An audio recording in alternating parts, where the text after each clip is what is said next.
دەوڵەتی تورکیا یاخود حکوومەتی تورکیا و حکوومەتەی کە ئاکەپە نوێنەرایەتی ئەکا لە ناوخوا باوەڕی بە دیموکراسی و پێکەوە ژیانێکی ڕاستەقینە نییە لەسەر ئاستی دەرەوەش حکوومەت و یاخود دەوڵەتێکی داگیرکارە و لەو چوارچێوە بێگومان خەریکی پەلهاوێشتێکی شێتانەیە پەلهاوێشتنیە کە بە تەئکید ئەنجامەکەی بە شکستی گەورە بۆ ئەو ڕژێمە کۆتایی پێدێ و ئەوەش پەیوەست بە هەرێمی کوردستان پەیوەست بەو سنوورەی کە بە کورتەکە لە سنووری هەرێمی کوردستان و دواتر لە عێراقایە بەداخەوە سیادەی هەرێمی کوردستان و سیادەی عێراق بە دیاریکراوی سیادەیەکە هەمیشە پێشێ دەکرێت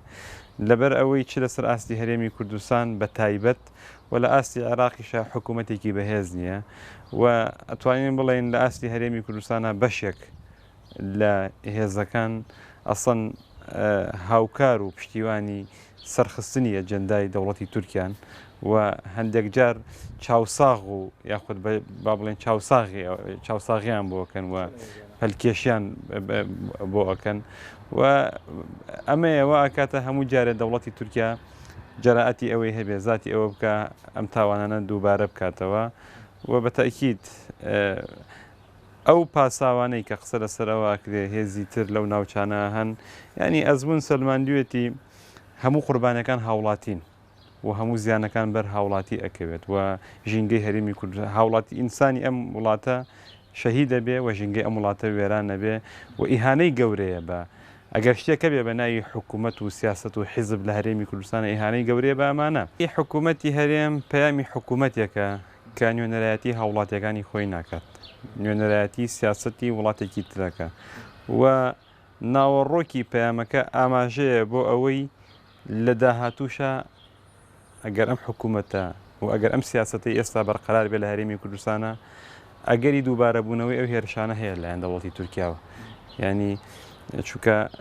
ناوەڕۆکەکە پشتی لە ئیرادەی خەڵکی کوردستان کردووە و ڕووی لە دەسەڵاتی تورکایە و بەڕاستی بەیاننامێکی شەرمەزارانەیە ینی ئینسان کە تەماشای ناوەڕۆکی ئەم بەیان ناماکە بە جۆرێک لە جۆرەکان هەست بە هینەکەی هەست بە جۆرێک لە ئیهانە و سوکایەتی پێکردن بە خەڵکی کوردستانەکەی و هەستەکەی ئەم حکوومەت و دەسەڵات و پەرلەمانەی کە هەیە بالفعل نوێنەرایەتی وڵاتێکی داگیرکەرەکە نەک خەڵکی کوردستان و من تەمەناکەم ینی تەمەناکەم هێزی تر هێزەکانی تر ینی بە جۆرێک لە جۆرەکان لە ئاست ئەم داگیرکاریە لە ئاست ئەم بێڕێزیە لە ئاست شکاندنی سیادەی ئەم هەرێمە و عێراق بێنە دەنگ سەرنج بدە دوێنێ وەزارەتی پێم وایە دەرەوەی عێراق بوو بەیاننامێکی بڵاو کردەوە لە بەیاننامەکەی ئەوان بە بەراورد بە بەیاننامەی حکوومەتی هەرێمی کوردستان کاریگەرترە بەرپرسانەترە و خۆشبەختانە لە ئێستا لە سەر ئاستی کوردستان جوڵەیەکەیە لەلایەن کۆمەڵێک لە ڕۆشنبیرانەوە لەلایەن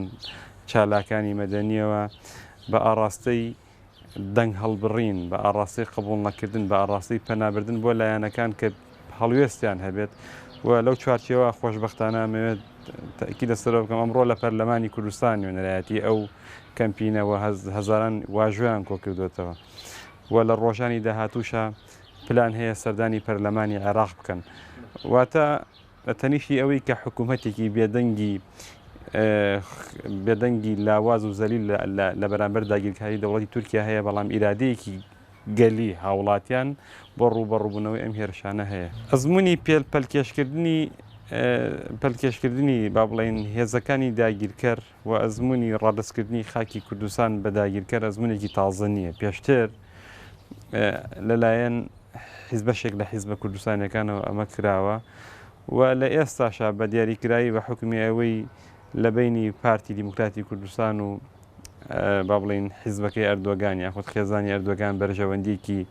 ئابووری گەورە دروست بۆ من پێشببینی یەکەم ئەم شتانە دووبارە بێتەوە پێشببینی ئەکرێت بەڕاستی هەماهەنگی چڕی هەواڵگیری سەربازی ئابووری گەورە هەبێت و ڕووداوەکانیش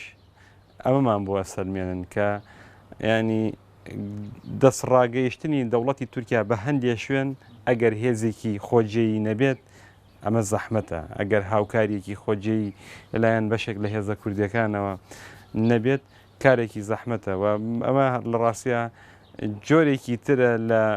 ئەوەی کە لە ڕابردووە ینی لە قەوسێکا پێ ئەوتە نەوێک لە جاشایەتی بەداوای لەبردنەوە بۆ داگیرکەر کە ئەمە شەرمەزاری بە دوایەوەی ئەنجامەکەی ئەنجامێکی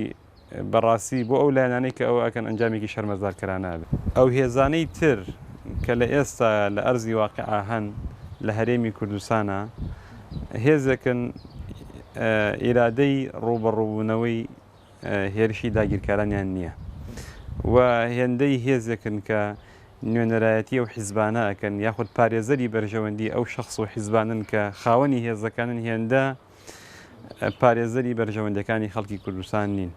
و لە هەموو حاڵەتێکە و لە هەموو کاتێکە دقەیەک زووتر پێویستە خەڵکی کوردستان خۆی ئیرادەی ئەوەی هەبێ و هێزێک هەبێت کە بالفعل بتوانێت نوێنەرایەتی ئیرادەی خەڵکی کوردستان بکە